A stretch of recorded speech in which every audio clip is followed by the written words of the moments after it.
एक सेकेंड में चैट पे डाल देंगे, जस्ट 1 सेकेंड। चल लास्ट कहाँ तक हो गया था बताएंगे मुझे, अपन ने कहाँ तक पढ़ लिया था, कुछ याद है क्या? लास्ट अपन ने क्या पढ़ा?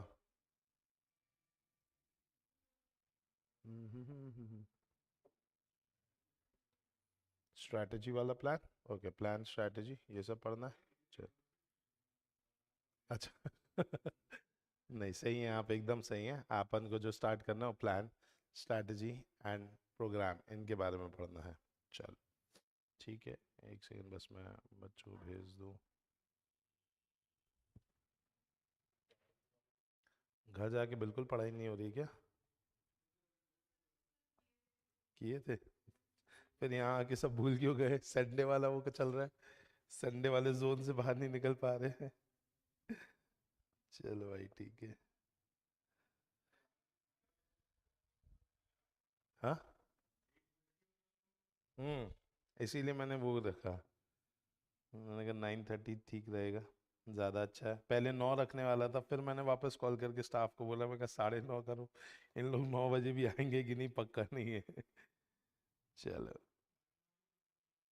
हम्म फिर मैंने फ़ोन किया 9:28 पे, मैंने कहा बच्चा आया, बोले एक आया है मैंने कहा ठीक है, आ रहा हूँ आराम से। फिर मैं चल आ जाए। चलिए दोस्तों, तो very very very good morning. Start करने जा रहे हैं अपना बहुत ही प्यारा सा सब्जेक्ट, नाम क्या दोस्तों उसका?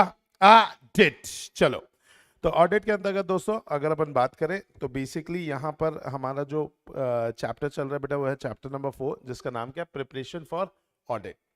प्रिपरेशन फॉर ऑडिट के अंतर्गत अगर अपन सीक्वेंस को समझे, जो कि अपन ने पिछली क्लास में भी एक बार देखा था कि भैया 4 स्टेप्स पे हमारा काम होता है, जिसमें सबसे पहला स्टेप होता है प्रपोजल फॉर ऑडिट। ऑडिट के लिए आपके पास प्रपोजल आता है, हम बातचीत करते हैं, जो कि ऐसे 210 के हिसाब से होता है, ठीक है, ऐसे 210 के हिसाब से होता है, agreeing the terms of audit engagement, जिसमें हम लेटर ऑफ एंगेजमेंट को क्या करते हैं? एक्सचेंज करते हैं। ओके, वो होने के बाद जो मेन कंसेप्ट चालू होता है उसे अपन बोलते हैं प्लानिंग। और प्लानिंग के बाद क्या होता है दोस्तों? दैट इज एविडेंसेस को कलेक्ट करना, और एविडेंसेस को कलेक्ट करने के बाद होता है रिपोर्टिंग को देना। इसे अगर मैं स्टैंडर्ड वाइज डिवाइड करूं तो प्लानिंग का पूरा कंसेप्ट 300 सीरीज पे चलता है। 300 सीरीज बहुत इंपॉर्टेंट हो जाती है ऑडिट करते समय भी, और अगर मैं बात करूं थोड़ा बहुत एग्जाम के अंतर्गत भी ये सीरीज थोड़ी सी इंपॉर्टेंट काउंट होती है। इंपॉर्टेंस मतलब कैसा कि इसके क्वेश्चन समझने में आपको थोड़ी तकलीफ जाती है, आंसर लिखने में तकलीफ जाती है। हालांकि सबसे इंपॉर्टेंट सीरीज है ऐसे 500 एग्जाम वाइज, जिसका वेटेज ज्यादा है, क्योंकि 500 में 11 स्टैंडर्ड है। इसके अंदर स्टैंडर्ड ज्यादा नहीं है, 300 सीरीज में सिर्फ 300 है, 315 है, 320 है और 330 है, तो 4 स्टैंडर्ड्स है। बट यस, कहीं ना कहीं ये बहुत बड़ा ऑडिट का एक पार्ट है जो कि रोल प्ले करता है, जिसे अपन क्या बोलते हैं दोस्तों? प्लानिंग। प्लानिंग के अंदर अगर आप जाएंगे तो आपको यहाँ स्टेज में दिख रहा है, सबसे पहली चीज आपको क्या करना होगा? Preliminary engagement activity. So what is this preliminary engagement activity? Activity ऐसी जो कि एंगेजमेंट के पहले की जाती है।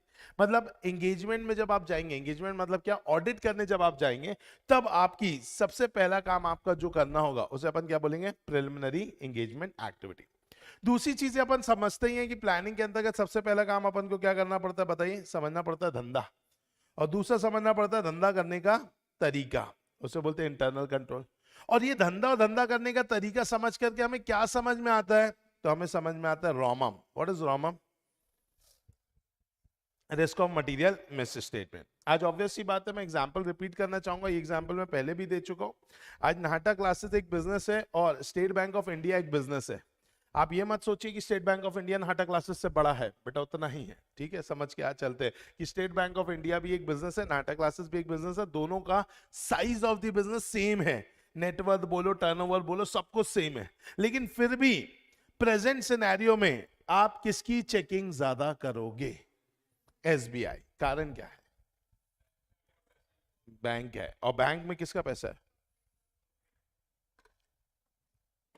अगर बैंक डूबती है तो किसको लेके डूबेगी? पब्लिक को लेकर के डूबेगी। आज नाटा क्लासेस में कुछ ऊंच नीच हुई तो दो भाई है भाई, वही दोनों के साथ कुछ भी होना है। लेकिन if I talk about what दोस्तों? बैंक, तो वहां पे तो कौन इन्वॉल्व है? पब्लिक इन्वॉल्व है। तो इसीलिए वहां रोमम ज्यादा है। रोमम ज्यादा है तो आप चेकिंग भी ज्यादा करोगे। क्या ये बात समझ में? पक्का। तो इसी के हिसाब से अपन को रिस्पॉन्स देना होगा कि अच्छा रिस्क है तो अपन को क्या देना होगा? रिस्पॉन्स देना होगा। And last but not least उसके लिए क्या बनाना होगा? प्रोग्राम। तो आज हमारी क्लास में अपन यही चीजों के ऊपर चर्चा मेनली करने वाले। अब अगर मैं आपको बात करूं दोस्तों तो ऑडिट वर्किंग की, तो सबसे पहले मैं आपको बताना चाहूंगा दोस्तों, सबसे पहली चीज बनती है स्ट्रैटेजी। सबसे पहली चीज क्या बनती है बताइए? स्ट्रैटेजी। स्ट्रैटेजी के बाद बनता है प्लान। क्या बनता है बेटा? प्लान। और प्लान के बाद बनता है प्रोग्राम। मतलब कुल मिलाकर के तीन चीजें होती हैं। एक होता है ऑडिट स्ट्रैटेजी, एक होता है ऑडिट प्लान, और एक होता है ऑडिट प्रोग्राम। जो ऑडिट स्ट्रैटेजी होती है वो ऑडिट स्ट्रैटेजी पहले बनाई जाती है, क्योंकि स्ट्रैटेजी मतलब बेसिकली हमें अपने काम को कैसे कंप्लीट करना है, हमारा जो लक्ष्य है हमें उसे कैसे पाना है, उसके लिए बनाई जाती है एक स्ट्रैटेजी। उस स्ट्रैटेजी को ब्रेक डाउन करके फिर थोड़ा डिटेल्ड वर्जन में जाते हैं तो बनता है प्लान, और प्लान को और डिटेल्ड वर्जन में जाते हैं तो वो क्या बन जाता है? हमारा प्रोग्राम। क्या ये बात समझ में? पक्का। जैसे आपके जीवन का लक्ष्य क्या है बेटा? सीए बनना है। जिस दिन डिग्री मिलेगी नस काट लेना बेटा। क्या ऐसा कुछ है? यही लक्ष्य है अपने जीवन का? बताइए क्या लक्ष्य है फिर जीवन का? पैसा। Very good. दिया ही ना मेन बात। बड़ा आदमी बनना है, किसी को बड़ी औरत भी बनना हो सकता है बेटा। आइए, तो ऑब्वियस सी बात है अगर अपन बात करें तो भाई अपने जीवन का लक्ष्य बड़ा आदमी बनना, कुछ तो भी बड़ा करना, नाम होना चाहिए, फेम होना चाहिए, नेम होना चाहिए। उसके लिए आपने प्लान किया कि मैं क्या करूं, तो आपने सोचा कि चलो सीए करते हैं, ये करते हैं, वो करते हैं। अब उसके अंदर आपने क्या किया? सीए करने के लिए आपने ये जो किया है ये है प्लानिंग, कि ठीक है ये कोचिंग चले जाएंगे, इतना घंटा पढ़ लेंगे, 10 घंटा पढ़ लेंगे, कोचिंग चले जाएंगे, एग्जाम दे देंगे, सीए बन जाएंगे। ये क्या है? प्लान। ये क्या है बेटा? प्लान। और अब आता है प्रोग्राम, कि भैया ऑडिट को दिन के 2 घंटे देने हैं, टैक्स को दिन का 1 घंटा देना है, अकाउंट्स को दिन का 2 घंटा देना है। यार कॉस्टिंग बहुत टफ है, इसके लिए दिन का 4 घंटा निकालना पड़ेगा। उसके बाद मैं कॉस्टिंग को पहले इज्जत दूंगा, इसको कंप्लीट करता हूँ। ऑडिट को अपन थोड़ा आखिरी में करेंगे, ज्यादा समय तक दिमाग में रहेगा। ऑडिट का ये वाला चैप्टर जो है ये लिख लिख करके प्रैक्टिस करेंगे, याद नहीं हो रहा, ये वाला चैप्टर ऊपर ऊपर से दिख करके भी चले जाएंगे तो भी कोई दिक्कत की बात नहीं है। ये जो अंदर इतना घुस करके जो विचार किया जा रहा है इसे अपन क्या बोलेंगे? प्रोग्राम। क्या बोलेंगे? प्रोग्राम। तो एक क्या है? स्ट्रैटेजी, एक क्या है? प्लान, एक क्या है? प्रोग्राम। सबसे छोटा माइक्रो लेवल, छोटा मतलब साइज वाइज नहीं, साइज वाइज तो सबसे बड़ा प्रोग्राम है, क्योंकि उसमें सब कुछ बातें करनी है। ये इतने घंटे पढ़ूंगा, ये इतने घंटे पढ़ूंगा, ये चैप्टर छोड़ के जाऊंगा, ये चैप्टर पढ़ के जाऊंगा। तो इतना डिटेल्ड जो होगा वो क्या होगा? प्रोग्राम। तो साइज वाइज तो बड़ा होगा, but level of filtration wise अगर अपन बात करें, सबसे डीप में जाते हैं प्रोग्राम में, उसके ऊपर आता है प्लान, उसके ऊपर होता है स्ट्रैटेजी। क्या ये बात समझ में आई? ओके। अब ये जो प्रोग्राम है, सॉरी ये जो स्ट्रैटेजी है, स्ट्रैटेजी किसकी बात करते हैं? तो स्ट्रैटेजी बात करता है बेटा एसटीडी के बारे में। किसके बारे में बात करता है? एसटीडी के बारे में। That is scope of the audit. हमें ये ध्यान देना पड़ता है स्कोप क्या है हमारे ऑडिट का। ठीक है, हमें ध्यान देना पड़ता है टाइमिंग ऑफ द ऑडिट, कि हमारा भाई टाइमिंग क्या रहेगा ऑडिट का। तो ये चीजों को, फैक्टर को ध्यान में रखते हुए हमें क्या करना पड़ता है दोस्तों? दैट इज हमारा प्रोग्राम, सॉरी स्ट्रैटेजी बनानी पड़ती है। अब स्ट्रैटेजी में सबसे इंपॉर्टेंट चीज क्या है? तो स्ट्रैटेजी का सबसे इंपॉर्टेंट काम यह होता है कि हम कम में बम कैसे कर पाए। आप मुझे बताइए, आपको बड़ा आदमी बनना था तो बड़ा आदमी तो कैसे भी बन सकते थे यार। एक दुकान डालो, छोटी सी चाय की टपरी डालो, बड़ा आदमी बन जाओगे। बन जाओगे ना, क्या दिक्कत है? कि चाय की टपरी वाला कभी बड़ा आदमी नहीं बन सकता क्या? बन सकता है। 100 करोड़ का एमबीए चाय वाला बैठा हुआ है, वो चाय सुट्टा बार वाला बैठा 100 करोड़ का। मोदी जी बैठे हैं बेटा। अरे समझ में आया कि नहीं आया? तो चाय वाला तो बन ही सकता भाई, वो प्रधानमंत्री बन गए, तुम तो कुछ ना कुछ तो बन ही जाओगे ना। तो चाय का टपरा क्यों नहीं खोला? नहीं, टाइम। वेरी गुड यार सर, हमें पता है चाय बेच के भी करोड़ों का धंधा होता है। अमृत तुल्य नहीं हो रहा है कि? आपको नहीं लगता है करोड़ों की फ्रेंचाइजियां होंगी, हर गली मोहल्ले चौराहे पे एक खोल दिया? आपको नहीं लगता चाय सुट्टा बार, एमबीए चाय वाले 100 करोड़ रुपए के ब्रांड है ये लोग? तो कोई भी काम आज की डेट में छोटा नहीं है। अरे वड़ा पाव बेच बेच के 100 करोड़ की कंपनी, मोमोज बेच बेच करके 100 200 करोड़ की कंपनियां खोल रहे हैं लोग। तो आज की डेट में कोई काम छोटा नहीं है, कोई भी काम छोटा नहीं है। But thing is time. Lakh रुपए महीना चाय वाले को छापने में शायद आप बहुत मेहनत करोगे, नाम बनाओगे, आपके आसपास के कंपटीशन को जैसे तैसे बीट करोगे, शायद 4-5 साल के बाद जैसे तैसे करके लाख रुपए महीना बचाओगे। और लाख रुपए महीने से 2 लाख रुपए महीना जाने में भी और 5 साल लग जाएंगे। लेकिन साहब सीए बनने के बाद खड़े दम पैकेज मिलेगा लाख रुपए महीना, और लाख रुपए महीने से 5 लाख रुपए महीने जाने में 2 साल भी नहीं लगेंगे अगर ढंग से काम किया तो, क्योंकि डिग्री लेके जाएगी। तो ऑब्वियस सी बात है, वो मैटर बस एक डिग्री का होगा। वो कागज आपके घर पे आया, आपके 1-2 लाख रुपए महीने चालू हो गया, वो कागज में इतना दम है। तो आपने बोला नहीं भैया हम क्या करेंगे, हम बेसिकली कम में बम करना है, हमें 1-2 लाख छापने के लिए बहुत मेहनत नहीं करनी कि 5 साल बहुत मेहनत की तो लाख रुपए महीना छाप रहे हैं। ठीक है, पढ़ाई करेंगे अपने कंफर्ट जोन में, कोचिंग है, टीचर है, पढ़ा रहे हैं, सिर्फ पढ़ना ही तो है, इतनी किताब है, सिलेबस पता है ना, तो हम क्या करेंगे, इतना पढ़ेंगे, एग्जाम देंगे, सीधा लाख रुपए महीने में। इज्जत भी है, रुतबा भी है, दौलत भी है, शोहरत भी है, नाम भी है, सब कुछ है ना भाई अपने पास। तो आज आपने क्या किया, कम में बम। तो आपने अपने रिसोर्सेज को कम से कम यूज करके आपने ज्यादा से ज्यादा आउटपुट निकालने की कोशिश की। तो भैया एज अ सीए फर्म मेरे पास क्या रिसोर्स होता है, तो मेरे पास एक ही रिसोर्स होता है जो सबसे तगड़ा होता है, उसे बोलते हैं ह्यूमन रिसोर्स।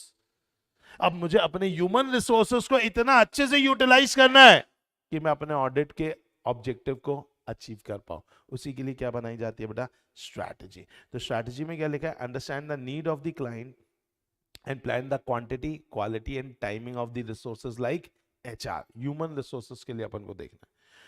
दूसरी चीज है भाई प्लानिंग। प्लानिंग में अपन क्या सेट करते हैं, nature, timing and extent of audit procedure, और ऑडिट प्रोग्रामिंग जो कि थोड़ी माइक्रो लेवल का क्या होता है दोस्तों, प्लान होता है। क्या ये बात आपको समझ में आई, बोले यस और नो, यस पक्का। तो ऑडिट स्ट्रैटेजी सबसे पहले होती है, देन होता है प्लान, देन क्या होता है बताइए, प्रोग्राम। आइए अब अगर आप आएंगे तो एक जगह हमें ऑडिट स्ट्रैटेजी पढ़ने के लिए मिलेगा दोस्तों। इसके लिए आपको आना पड़ेगा कहाँ पर, ये रहा पेज नंबर 57, या आपकी बुक में शायद माइट भी, अगर आपने, हाँ। तो अगर अपन बात करें दोस्तों, यहाँ पर आएंगे ऑडिट स्ट्रैटेजी के बारे में। क्या लिखा हुआ है दोस्तों, audit strategy is concern with designing optimized audit approaches that seeks to achieve the necessary audit assurance that at the lowest cost, क्या लिखा है, at the lowest cost with the constraint of information available, कम से कम cost में, कम में अपन को क्या करना है, बम करना है। तो उसके लिए यहां पर क्या बताइए दोस्तों, ऑडिट स्ट्रैटेजी। अब बेनिफिट क्या है ऑडिट स्ट्रैटेजी बनाने का, तो जैसा मैंने आपको बताया हमारा ह्यूमन रिसोर्स सबसे इंपॉर्टेंट होता है, तो हमें यहाँ पे सोचना पड़ता है, that is about the quality, quantity, timing. किसका, ह्यूमन रिसोर्सेस का। तो भाई कौन सी, कितनी क्वालिटी का ह्यूमन रिसोर्स, कितनी क्वांटिटी पे, कब कब लगाना है, और उसका मैनेजमेंट, ये पूरा काम हमारा किसके बदौलत हो जाता है बताइए, ऑडिट स्ट्रैटेजी के बदौलत। तो ऑडिट स्ट्रैटेजी हमें यही सिखाती है कि भैया हमें कैसे तो भी अपने ह्यूमन रिसोर्सेज का बेस्ट यूटिलाइजेशन करना है। आज ह्यूमन रिसोर्सेज जो हैं भाई वो बहुत इंपॉर्टेंट है हमारे लिए। तो भाई कौन सी क्वालिटी का ह्यूमन रिसोर्स हमें लगाना है, ये ध्यान देना पड़ेगा ना यार। आज आप हर किसी को हर ऑडिट में नहीं बेच सकते, सोचना पड़ता है। अच्छा ये टेलीकॉम कंपनी का ऑडिट है, ओके, एक इंसान ऐसा है जो टेलीकॉम सेक्टर में काम किया हुआ सीए है, 2 साल उसने वहां पर जॉब किया, उसके बाद उसका प्रैक्टिस करने का मन आया तो हमारी फर्म में एज अ पार्टनर या एज अ, चलो एज अ सीए ज्वाइन किया, एज अ मतलब नॉर्मल जो चार्टर्ड अकाउंटेंट्स होते हैं उसने वैसा ज्वाइन किया हमारे यहाँ पर। तो चलो इसका टेलीकॉम सेक्टर का इसका नॉलेज है, उसको उठा लो, ठीक है। दूसरा यार ये 2 नए आर्टिकल आए, इनको ट्रेन करना होगा, इनको उठा लो भाई। ये जो 2-3 और लोग हैं, ये हमारे यहाँ पर ऐसे लोग हैं जिनका एक्सपीरियंस अच्छा है, लास्ट ईयर में है किसके, ऑडिटिंग के, और इनके पास अच्छा एक्सपीरियंस है कंपनीज को लेकर के, इनको अच्छा एक्सपीरियंस है कंपनी लॉ के जितने भी प्रोसीजर्स होते हैं उनको लेकर के, या इनका भी एक्सपीरियंस का मजा लेना है। तो ये अपनी 7 लोगों की टीम बन गई। अब ये 7 लोगों की टीम में अपन ने ये देख लिया ना कौन सी क्वालिटी के लोगों को उठाना है, फिर अपन ने ये भी देख लिया क्वांटिटी वाइज कि 7 उठा लिए कि 7 से काम हो जाएगा कि नहीं हो जाएगा। ऐसा तो नहीं कि पता चला कि भाई 7 उठा लिए और काम बहुत ही बड़ा था, या 7 उठा लिए काम बहुत ही छोटा था। और ऊपर से फिर अपन को कब कब लगाना है ह्यूमन रिसोर्सेस को।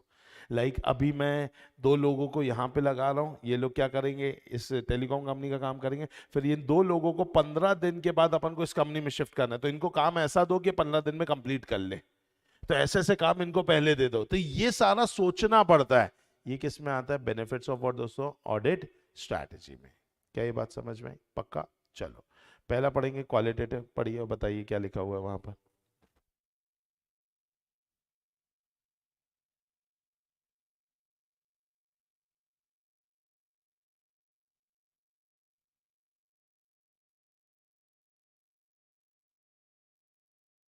बताइए क्वालिटेटिव के बारे में क्या लिखा है। Audit strategy helps in deploying the appropriate resources for specific audit area such as use of experienced team member for high area of in or the involvement of experts on complex matter। तो आपको पता है कि कौन सा area ऐसा है जो रिस्की है। अगर रिस्की एरिया है तो अपन को वहां पर ऐसे इंसान को लगाना होगा जिसके पास उस चीज का क्या है बताइए, नॉलेज है। तो ये सब अपन को ध्यान से देखना पड़ेगा ना। दूसरा क्या, क्वांटिटी।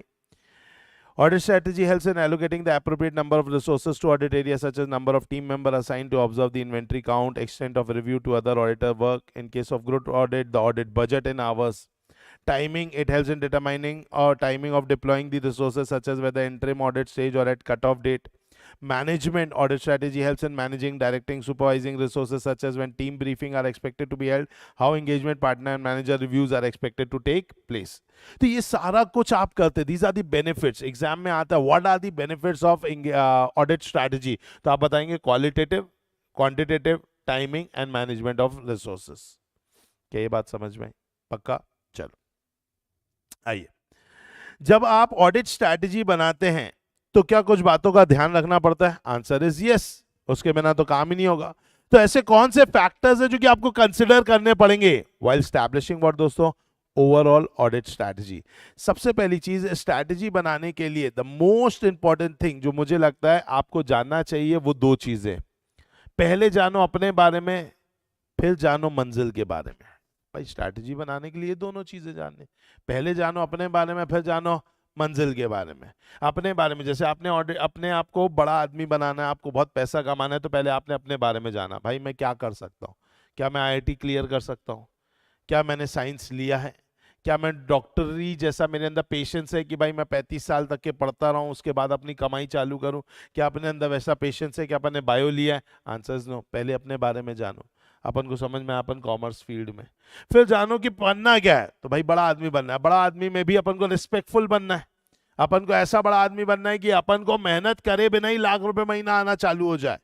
पढ़ाई करने वाली मेहनत तो अलग है, वो तो करनी ही पड़ेगी, बीकॉम भी पढ़ोगे तो पढ़ोगे ही सही ना, बस यही होगा ना। तो आखिर पढ़ना तो है ही अपन को, तो अपन को ऐसा पढ़ाई करना है उन 3 सालों में कि अपन को कुछ रिस्पेक्टफुल क्या मिल जाए, काम भी मिल जाए, रुतबा दौलत शोहरत और एक अपने नाम के आगे टाइटल लग जाए। तो आपको सामने की भी चीज समझनी है। तो पहले समझो अपने बारे में, identify the characteristics of the engagement, कि भैया जो काम मिल रहा है उसका कैरेक्टरिस्टिक्स क्या।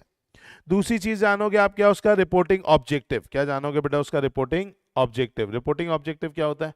रिपोर्टिंग ऑब्जेक्टिव मतलब कि भाई आखिर मेरे को वहां पर रिपोर्ट क्या करना है। तो पहले you have to identify what दोस्तों, objective. Secondly you have to ascertain the reporting objective, कि रिपोर्ट क्या करना है आपको। ओके, नेक्स्ट आपको देखना है कि भाई ऐसी कौन कौन सी जगह है जहां पर ज्यादा एफर्ट्स लग सकते हैं। क्या ये काम ऐसा काम है जहां पे बहुत एफर्ट्स लगेंगे, क्या ये काम ऐसा काम नहीं है जहां पे एफर्ट्स नहीं लगेंगे। तो वो आपको सोचना पड़ेगा। Consider the factor in the professional judgement are insignificant in directing the engagement teams effort. तो कौन सी जगह पर अपन को एफर्ट ज्यादा लगाना है। उसके बाद अपन को यह भी देखना है कि भाई अब जब अपन ने ऑडिट लिया होगा, ऑडिट लेते समय अपन ने सबसे पहला काम किया होगा मैनेजमेंट से बातचीत। जब मैनेजमेंट से बातचीत की होगी तो वहां पे होता है प्रिलिमिनरी एंगेजमेंट एक्टिविटी। याद आ रहा है?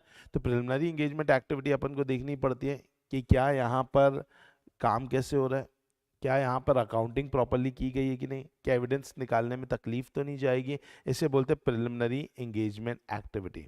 तो बोला कि consider the result of preliminary engagement activity and where applicable whether knowledge gained और the engagement perform by the engagement partner of the entity is relevant. And last one is ascertain the NTE of the resources. What is NTE of the resources? Nature, timing, extent of resources. कौन सा resource? Human resource. तो exam में एक और question बनता है क्या, What are the factors to be considered while establishing audit strategy? तो आप बोलेंगे पहला characteristics of the एंगेजमेंट, दूसरा रिपोर्टिंग ऑब्जेक्टिव, फिर क्या हमारा एंगेजमेंट टीम का जो एफर्ट्स लगाना है तो वो हमें पता करना पड़ेगा अपने प्रोफेशनल जजमेंट से ऐसे कौन कौन से एरियाज है, preliminary engagement activity and NTE of the resources. अब इसके अंदर चलते हैं, एक एक पॉइंट को खोलेंगे अब अपन। तो उसमें पहला पॉइंट है कैरेक्टरिस्टिक्स ऑफ द एंगेजमेंट। क्या जानना है अपन को जानना है द एक्सपेक्टेड ऑडिट कवरेज कितना है, number and location of components to be included, कितनी ब्रांचेस है, कंपोनेंट का मतलब यहाँ पर क्या बोलना चाहते हैं, कितनी ब्रांचेस है, कितनी सब्सिडरीज है, ये अपन को देखना पड़ेगा। तो अगर अपन बात करें तो बेसिकली यहाँ पर आप देखेंगे कि भैया नंबर ऑफ ब्रांचेस कितनी है, नंबर ऑफ सब्सिडरीज कितनी है। फिर दूसरा बोला गया nature of business segment to be audited, कौन से बिजनेस सेगमेंट का ऑडिट करना है, including the need for specialise knowledge, क्या उसके लिए स्पेशलाइज नॉलेज होनी चाहिए, लाइक आप ज्वेलरी का ऑडिट करने जा रहे हैं, आप इंश्योरेंस का ऑडिट करने जा रहे हैं, आप ऑयल एंड गैस का ऑडिट करने जा रहे हैं, तो उसके लिए स्पेशलाइज नॉलेज होनी चाहिए। हमको तो पता भी नहीं गैस कितने में आती है, क्या किलो में चलती है, लीटर में चलती है, किस में चलती है, अरे पता है किस में चलती है, हाँ किस में मेजर करते हैं गैस को, किलो, लीटर्स, गैलन्स, किस में होती है बेटा, गैलन। सर ये क्या होता है, ये तो पहली बार सुन रहे हैं। यस, इसलिए अपन को स्पेशलाइज्ड नॉलेज चाहिए, समझ में आए, क्योंकि ये नॉलेज अपने अंदर नहीं है। दूसरा expected use of audit evidence obtain in previous audit, क्या प्रीवियस ऑडिट में कोई ऐसी बातचीत थी जो कि हमें ध्यान में रखनी पड़ेगी, क्योंकि हमने प्रीवियसली इसी एंटिटी का ऑडिट किया था, तब हमने पता किया था, तो चीजें ना बहुत रिस्की एरियाज बहुत से थे। तो भाई इस बार अपन को ध्यान रखना पड़ेगा उन चीजों का यार। या फिर ये जो एंटिटी है ना, इसमें रिस्क बहुत ज्यादा रहता है, क्योंकि इस टाइप की एंटिटी का ऑडिट मैंने पहले किया, इसी एंटिटी का नहीं किया, इसी जैसी पहले एंटिटी का ऑडिट किया, और वहां पे मुझे कुछ कुछ बातें पता चली है जिससे समझ में आता है कि इनके नेचर ऑफ बिजनेस में कहीं ना कहीं इस एरिया में रिस्क होने का चांसेस बहुत ज्यादा है। समझ में आया कि नहीं आया, पक्का अच्छे से। तो पहला क्या ध्यान देना बताइए, characteristics of engagement. Characteristics of engagement में पहला एक्सपेक्टेड ऑडिट कवरेज क्या है, नेचर ऑफ बिजनेस सेगमेंट क्या है, एंड क्या प्रीवियस ऑडिट में जो हमें ऑडिट एविडेंस मिले हैं क्या उसका इस्तेमाल हम कैसे करेंगे। नेक्स्ट थिंग है कंसिडरेशन ऑफ रिपोर्टिंग ऑब्जेक्टिव। भाई हमारा रिपोर्ट करने का क्या ऑब्जेक्टिव है, तो अपन को ये देखना पड़ेगा कि भाई रिपोर्ट हमें कब करना है, क्या हमें रिपोर्ट इंटरिम स्टेज पे करना है कि फाइनल स्टेज पे करना है, सोचना ही पड़ेगा ना, इंटरिम स्टेज पे रिपोर्ट करें कि फाइनल स्टेज पे रिपोर्ट करें। दूसरा organisation of meeting with management, management से मीटिंग कैसे होगी, कब कब होगी मीटिंग, एंड काई के लिए करनी है meeting, to discuss the NT of audit work, क्योंकि रिपोर्टिंग ऑब्जेक्टिव उसी से ही तो फुलफिल होगा यार। जब तक कि मैं आपकी एक्सपेक्टेशन नहीं जानूंगा क्या मैं अच्छे से काम कर पाऊंगा, क्या नहीं। आज आपके बैच के लिए, because it is exam oriented batch, मुझे पता है आपकी एक्सपेक्टेशन क्या, पहली डिस्कशन हो गया अपने बीच में कि भैया यहाँ पे एक्सपेक्टेशन ऐसा नहीं सर एक एक चीज लिखवा दो, एक एक चीज बहुत गहराई से जाओ, एक एक चीज का एग्जांपल 2 4 5 एग्जांपल दो। सर एक एग्जांपल दोगे तो भी समझ में आ जाएगा, बस हमें ब्रश अप करना है, पहले से पढ़ा हुआ था लेकिन ध्यान नहीं था, बस एक ब्रशिंग अप हो जाएगी, बाकी हम घर जाके तो खुद ही मेहनत कर लेंगे। तो भाई ये मेरे को समझ में आ गया कि यहाँ पे ऐसा आराम से अपन को टाइम वेस्ट भी नहीं करना है, अपन को टू द पॉइंट चीजें रखनी है, ऐसी रखनी है कि आपके दिमाग में घुस जाए और चीजें आपको याद आ जाए। तो भाई सिंपल सी बात है। लेकिन रेगुलर बैच वहीं पर ही चीजें जो होती है एकदम आराम आराम से और जाती है, चीजों को लिखवा देते हैं, हर एक चीजों को बता देते हैं, तो वो वाला पॉइंट होता है। तो यही हो जाता है। आप रिपोर्टिंग ऑब्जेक्टिव में पहला अपन को समझना है रिपोर्टिंग कब देना है, फिर रिपोर्टिंग को देने से पहले अपन को क्या करना है, मीटिंग ऑर्गेनाइज करना है, किसके साथ, मैनेजमेंट के साथ। ओके फिर अपन को एक और चीज मीटिंग में समझना है कि भैया आपको किस टाइप की रिपोर्ट चाहिए, एक्सपेक्टेड टाइप ऑफ रिपोर्ट, किसको, मैनेजमेंट को एंड टीसीडब्ल्यूजी को। ओके ये तो हो गया अपना ऑर्गेनाइजेशन ऑफ मीटिंग का। लेकिन देखो हर चीज के लिए मीटिंग पॉसिबल नहीं होती, कुछ चीजों को इनफॉर्मली भी तो करना पड़ेगा यार। लाइक आपके पास आकर के मैं काम कर रहा हूं, मुझे कोई एरर मिले तुरंत अगर आप मेरे को बता दो, या फिर इंक्वायरी में तुरंत ही मुझे उस चीज के बारे में पता चल जाए, कितना अच्छा है। हर चीज को अपन प्री प्लान नहीं कर सकते ना, इसी दिन मिलेंगे इसी दिन मीटिंग करेंगे। कुछ चीजें तो आप हमको ऐसी दो कि हम आपको तुरंत एक्सेस कर पाए, तो वही है अदर कम्युनिकेशन, रिटन ओरल होगा, management letters, communication to TCWG, ये सब चीज के बारे में बातचीत होगी। And the last but not least is discussion with management regarding expected communication on the status of work throughout the engagement. आप कब कब मेरे काम को देखेंगे कि मैंने कहाँ तक काम को कंप्लीट कर लिया। तो ये सब है रिपोर्टिंग ऑब्जेक्टिव। ये सब क्या बताइए, रिपोर्टिंग ऑब्जेक्टिव। हम पढ़ क्या रहे हैं, हम पढ़ रहे हैं ये जो फैक्टर्स गिवन थे ऊपर, उन फैक्टर्स के एक एक पॉइंट को तोड़ रहे हैं। पहला अपन ने पॉइंट को तोड़ा कैरेक्टरिस्टिक वाले, दूसरा पॉइंट को तोड़ा किसके बारे में, रिपोर्टिंग ऑब्जेक्टिव। तीसरा पॉइंट अपन तोड़ने वाले हैं किसके बारे में दोस्तों, दैट इज एफर्ट्स। ठीक है, प्रिलिमिनरी एंगेजमेंट एक्टिविटीज। ओके, ये तीसरा पॉइंट नहीं तोड़ने वाले, चौथा पॉइंट तोड़ने वाले अपन, that is known as what दोस्तों, preliminary engagement activity. Preliminary identification of area where there may be high ROMM. पहले से आइडेंटिफाई कर लो वो एरिया जहां पे रोमम क्या रहेगा, हाई रहेगा, ताकि आपको पता रहे। Result of previous audit that involve evaluating the operating effectiveness of internal control. हो सकता है आपने इसी का ही क्या किया होगा, प्रीवियस ऑडिट किया होगा, इसमें इंटरनल कंट्रोल को चेक किया होगा, और उस इंटरनल कंट्रोल को चेक करके आपको क्या पता चला, क्या यहाँ का इंटरनल कंट्रोल अच्छा है कि खराब है। अगर अच्छा है तो इस बार भी अपन को कम चेकिंग करनी है, खराब है तो बॉस इस बार अपन को क्या करना पड़ेगा, थोड़ा डबल तैयारी के साथ काम करना पड़ेगा। क्या ये बात समझ में है। And next is volume of transaction. ठीक है, वॉल्यूम ऑफ ट्रांजैक्शन के थ्रू अपन को पता चलेगा कि भाई अपन को यहां पर कितना काम करना है। क्या ये बात समझ में। नेक्स्ट पॉइंट है क्या, nature and timing and extent of resources. जब मैं बोल रहा हूं resources, that means about what दोस्तों, ह्यूमन रिसोर्सेज। तो selection of engagement team, assignment of audit work to what बेटा, टीम मेंबर्स। ठीक है, including assignment of appropriately experienced team member to area where they may be higher ROMM. क्या बोलना चाहता है, जहां पर रोमम ज्यादा होगा वहां पे एक्सपीरियंस लोगों को बैठाएंगे। Engagement budgeting including considering the appropriate amount of time to set aside for area where there may be high ROMM. और जहां रोमम हाई है उसके लिए अलग से टाइम भी निकालेंगे कि भैया ये आराम से, ये वाली चीज ऐसे ही नहीं जाएगी, इसके लिए समय निकाल करके काम करना पड़ेगा, क्योंकि बहुत एरर, बहुत फ्रॉड मिल सकता है। क्या ये बात समझ में, पक्का। चलिए नेक्स्ट थिंग, ये भी एग्जाम में बहुत ज्यादा टेस्टेड है, what is the relation between audit plan and audit strategy. जैसे मैंने आपको बताया था, सबसे पहले क्या बनता है, फिर क्या बनता है, फिर क्या बनता है, मतलब पहले बनेगा स्ट्रैटेजी। अगर स्ट्रैटेजी को हिलाऊंगा तो क्या प्लान भी हिल सकता है, यस, क्योंकि भाई स्ट्रैटेजी की दम पे ही क्या बनाया जाता है बताइए। तो strategy and plan are inter related because change in one could result in change of other. एक का चेंज करेंगे तो दूसरा भी चेंज हो जाएगा। क्या ये बात समझ में। ये क्या बोला, audit strategy is plan before audit plan. The audit plan contains more detail than audit strategy. Audit strategy provides a guideline for developing the overall plan. Once the overall audit strategy has been established, audit plan can be developed to address the various matter. Audit strategies क्या करता है बताइए, STD of the audit। क्या मैंने आपको बताया था, STD, scope, timing and direction of the audit. Audit plan लेकिन क्या क्या बात करता है, NTE ऑफ ऑडिट प्रोसीजर के बारे में, कि भैया हमें कौन सा ऑडिट प्रोसीजर लगाना है। तो प्लान बात करेगा STD ऑफ ऑडिट की, प्लान सॉरी स्ट्रैटेजी बात करेगा STD ऑफ ऑडिट की, और प्लान बात करेगा क्या, NTE ऑफ ऑडिट प्रोसीजर्स की। बोलो पक्का, अच्छे तरीके से। चलिए, तो ये वाला कंसेप्ट था हमारा, दैट इज रिगार्डिंग व्हाट दोस्तों, ऑडिट स्ट्रैटेजी एंड के बारे में। अब ऑडिट स्ट्रैटेजी के बाद क्या आता है बताइए, ऑडिट प्लान आता है। ठीक है, प्लानिंग के लिए अपन को आना पड़ेगा ऊपर थोड़ा सा। चलिए,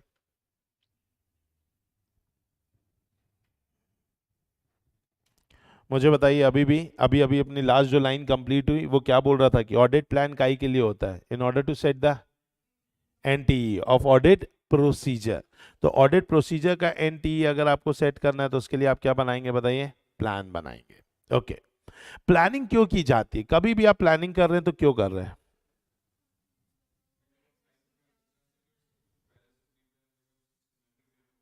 सिस्टमैटिक वे में चीजों को करने के लिए।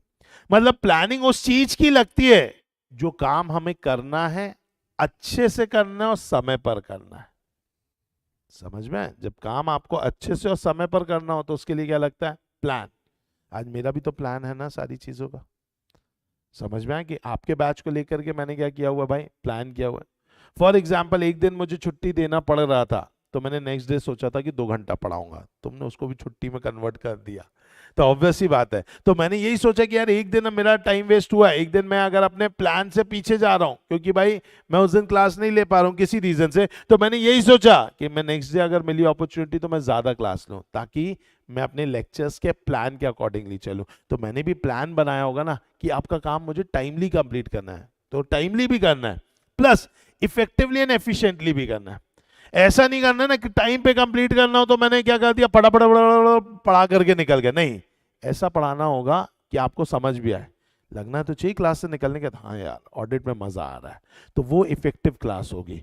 और ऐसा भी नहीं करना कि इतना मजा दिलाना है कि मई के बाद कोर्स चला जाए, समझ में आया? तो मुझे टाइमली भी क्या करना है, उसको कंप्लीट करना है। तो मुझे सारी चीजें मैंने क्या किया है, प्लान किया है। तो प्लान का सबसे ज्यादा अच्छा फायदा ये to complete effective audit in an efficient and timely manner. क्या ये बात समझ में आई? पक्का? इसके लिए सबसे पहले क्या करते हैं बताओ, बचपन में ही सिखा दिया मैंने आपको कि प्लानिंग करने के लिए सबसे पहले समझो धंधा, फिर समझो धंधा करने का तरीका, और फिर सेट करो एंटी। वही लिखा है बेटा, acquiring knowledge of the client system, establishing the degree of reliance to be placed on internal control and determining and programming the NT। बोलो आया समझ में? पक्का? चलो अब जब आप प्लानिंग करते हैं बेटा तो ध्यान से समझिए, प्लानिंग के अंतर्गत 2 चीजें हैं, आपको यहाँ सामने चार्ट पे दिख रहा होगा। पहला है प्रिलिमिनरी एंगेजमेंट एक्टिविटी, जो कि अभी अपन एक वर्ड सुना था, अब उसी को समझेंगे। और दूसरा क्या है बताइए, planning activity. Preliminary engagement activity, थोड़ा इस वर्ड को तोड़ो, अब अंदर घुसेंगे। Preliminary, what is preliminary? पहले। एंगेजमेंट काम, ऑडिटर का जो काम है, ऑडिट का जो काम करने जा रहा है, लाइक नाहटा क्लासेस का ऑडिट करना, उसके लिए क्या एंगेजमेंट। तो ये एंगेजमेंट के पहले वो जो करना चाहता है उसे अपन क्या बोलते हैं, प्रिलिमिनरी एंगेजमेंट एक्टिविटी। अब प्रिलिमिनरी एंगेजमेंट एक्टिविटी के अंतर्गत क्या होता है, तो बहुत ध्यान से समझेंगे। प्रिलिमिनरी एंगेजमेंट एक्टिविटी ये बोलता है कि बीइंग एन ऑडिटर, आप जब किसी के काम को ले रहे हो तो थोड़ा सा पहले उसका बैकग्राउंड चेक करो। क्या ये बात सत्य है? ऐसा करना चाहिए हमें? यस, ऑब्वियस सी बात है। अपन को ऐसे प्रोसीजर लगाने चाहिए जिससे ये समझ में आए कि क्या मुझे इसके काम को एक्सेप्ट करना है कि नहीं, और दूसरा ये भी चेक करना है कि काम तो मैं एक्सेप्ट कर चुका था पिछले ही साल, क्या मैं इसको कंटिन्यू करूं कि ना करूं। समझ में आया कि नहीं आया? कई बार ऐसा होता है ऑडिट का काम तो ले लिया लेकिन लग रहा नहीं ये कंटिन्यू करना नहीं है, बहुत नाटक है यार इसमें, छोड़ दो इस काम को, ऑडिट अपने लायक ऑडिट नहीं है, बहुत परेशान करता है क्लाइंट, इसके काम को छोड़ दो। ठीक है भाई, ये भी हो सकता है। या ये जो पर्टिकुलरली क्लाइंट मेरे पास आ रहा है, क्या मुझे इसके काम को लेना चाहिए कि नहीं लेना चाहिए। तो इसके लिए क्या बोल दिया गया, it should be ensured that appropriate procedure regarding the acceptance and continuation of the client relationship and audit engagement have been followed, and at conclusion these in this regard are appropriate. The firm should obtain information considered necessary in the circumstances before accepting an engagement with a new client. कोई भी नए client का काम लेने से पहले आपको ये देखना चाहिए क्या कहीं ऐसा कोई सर्कमस्टेंसेस तो नहीं है जिसके कारण मुझे इसके काम को नहीं लेना चाहिए। सर कैसा सर्कमस्टेंसेस हो सकता है? कुछ ऐसा बताओ बताओ, बोलो ना, कुछ नहीं होता। ओके, गुडविल खराब हो, और ओके रिटायरिंग ऑडिटर बोल दे भाई ये काम को मैं नहीं लेना है। ओके, और या फिर ऐसा लग रहा है कि यार मेरा इसी कंपनी में कोई स्टेक भी है तो मेरी क्या हर्ट हो सकती है, इंडिपेंडेंस, मेरे पार्टनर की इंडिपेंडेंस हर्ट हो सकती है, तो अपन को ऐसे काम लेना नहीं चाहिए। तो इसके लिए अपन को ऐसी पहले इंफॉर्मेशन कलेक्ट करो जो कि before accepting an engagement with the new client हमारे लिए क्या हो बेटा, इंपॉर्टेंट हो। मैटर सच एज क्या क्या, integrity of owner and KMP, जैसा आपने बोला गुडविल मीडिया में उछाला जा रहा है, ये आदमी ने ये काम किया, फाइनेंशियल फ्रॉड किया, इनके ऊपर टैक्स की इतनी लाइबिलिटी आ गई, अब वो ऑडिट चल के हमारे पास आ रहा है। लेना चाहिए कि नहीं लेना चाहिए? नहीं लेना चाहिए भैया। Competence of engagement team to perform, अपने आप को भी देखो, हमारी औकात है कि नहीं। अदानी का ऑडिट अभी आ जाए, बोलेगा भैया 6 करोड़ फीस दूंगा, तो भी नहीं ले पाएंगे हम काम, क्योंकि हमारे पास क्या नहीं है, रिसोर्सेज नहीं है ना भाई, ऑब्वियस सी बात है, तो resources also play a very important role. चलिए, of matter that have arisen during current and previous audit engagement that need to be considered. But in case of initial engagement, communication with predecessor auditor should be made where there has been change of auditor.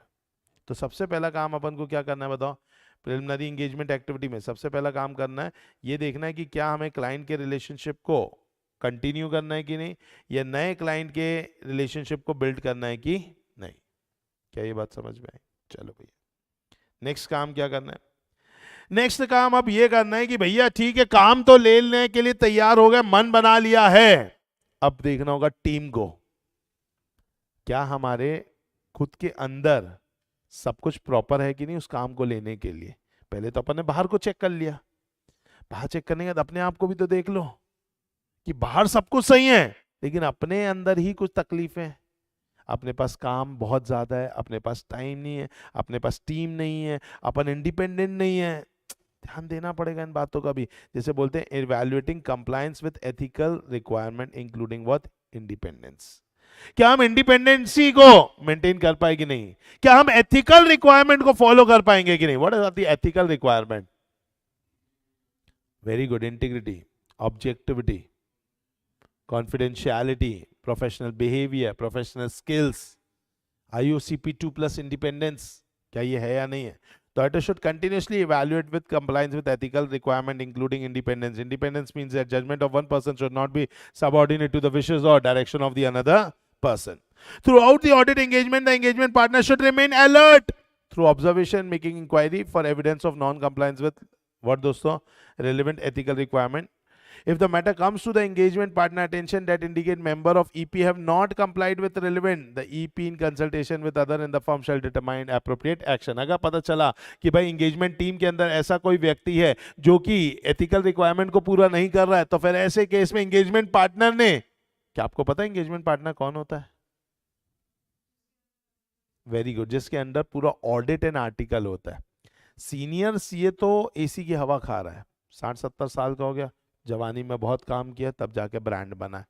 अब वो काम नहीं कर रहा, उसने अपने under और CA को रखा हुआ है, और वो सीए को जिम्मेदारी के साथ रखा है कि भैया मिस्टर सीए हर्षित, मान लीजिए आप, तो भैया आप जो है अदानी या अंबानी का ऑडिट आप संभालेंगे, पूरी टीम आपको मैनेज करनी है, सब कुछ आपको मैनेज करना है, साइन मैं करूंगा ठीक है, टीम तुम मैनेज करोगे, ऑडिट तुम देखोगे, प्रोग्रेस ऑफ ऑडिट तुम देखोगे, हर चीज तुम्हें देखनी है, बस साइन में आके करूंगा.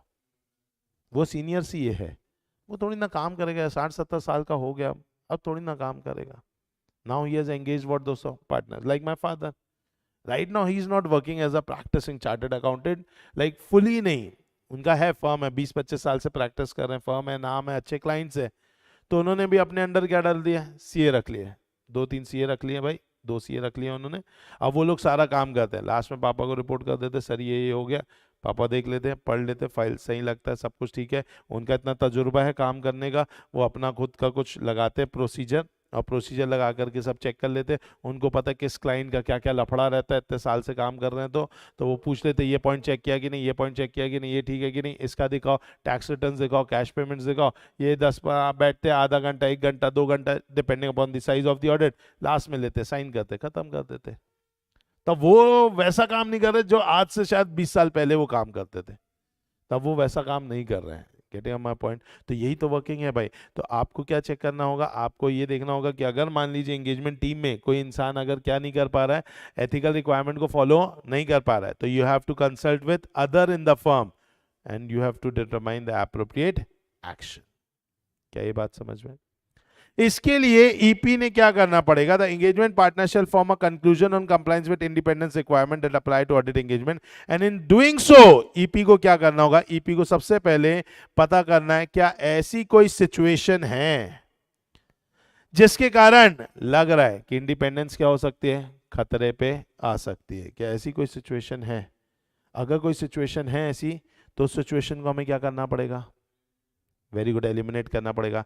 इवैल्यूएट इंफॉर्मेशन और identified breaches and determine whether they create threat to independence, और अगर है तो take appropriate action to eliminate such threat और reduce them to an acceptably low level by applying what दोस्तों, सेफगार्ड.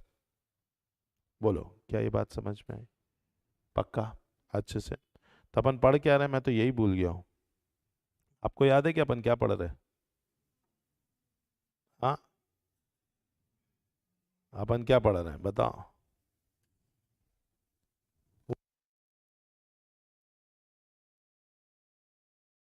चलिए बताइए, अपन पढ़ क्या रहे हैं? अपन पढ़ रहे हैं audit planning.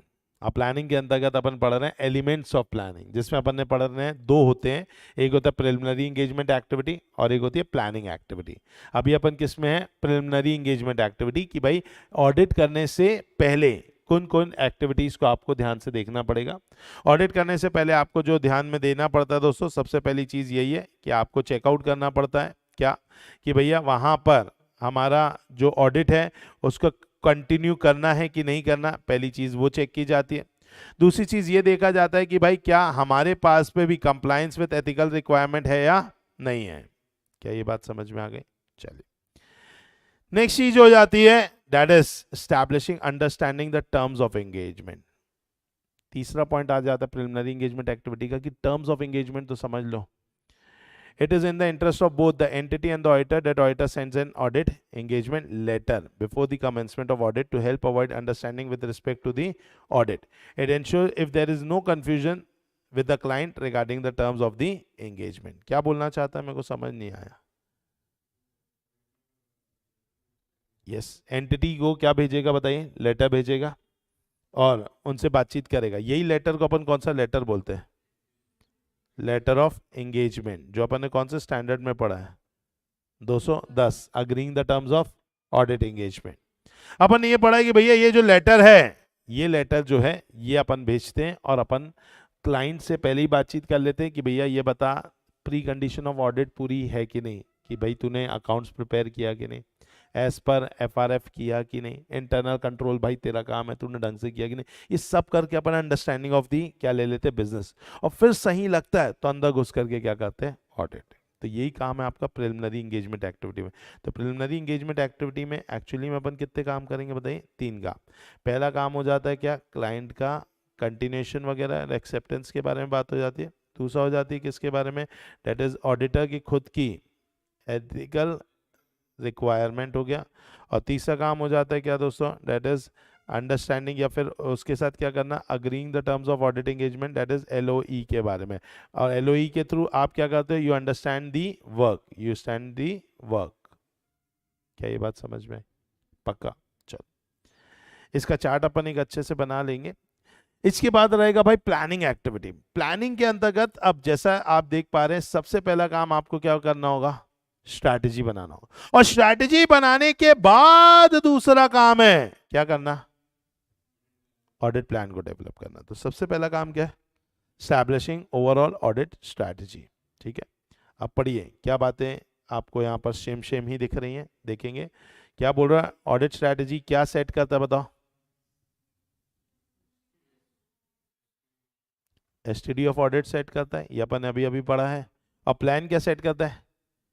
एनटीई of audit procedure. अब जब अपन क्या करते हैं? ऑडिट स्ट्रैटेजी बनाते हैं। तो ऑडिट स्ट्रैटेजी बनाने से क्या होता है? अपन को ये पता चलता है कितनी कौन सी क्वालिटी, कितनी क्वांटिटी, कौन से टाइमिंग के, क्या ह्यूमन रिसोर्सेज और मैनेजमेंट ऑफ ह्यूमन रिसोर्स, ये सब चीज़ के बारे में अपन देखते हैं। वही लिखा है, क्या लिखा हुआ है यहाँ पे कि भाई एक्सपीरियंस टीम मेंबर होने चाहिए, हाई रोमम वाले। तो ये बात करें किसके बारे में?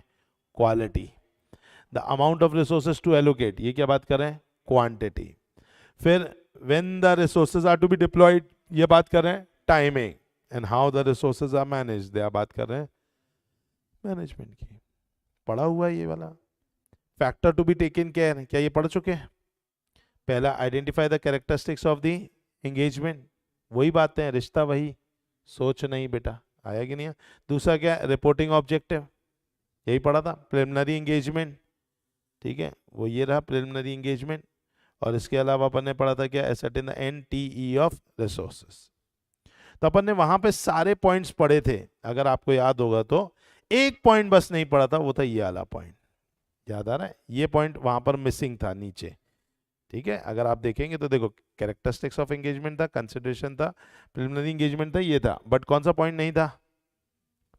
यस, ये वाला, कि भाई factors that in the auditor's professional judgment are significant in directing the engagement team's effort. Engagement team के एफर्ट्स को लेकर के किन बातों का आपको ध्यान में रखना पड़ता है? तो एंगेजमेंट टीम के एफर्ट्स कहां लगेंगे? जहां पे वॉल्यूम ऑफ ट्रांजैक्शन कम होगा, जहां वॉल्यूम ऑफ ट्रांजैक्शन ज्यादा की कम, बोलो सभी, ज्यादा होगा तभी तो एफर्ट ज्यादा लगेंगे बॉस। दूसरा, हमें देखना पड़ेगा कि भाई क्या कुछ इंडस्ट्री में डेवलपमेंट आया है क्या?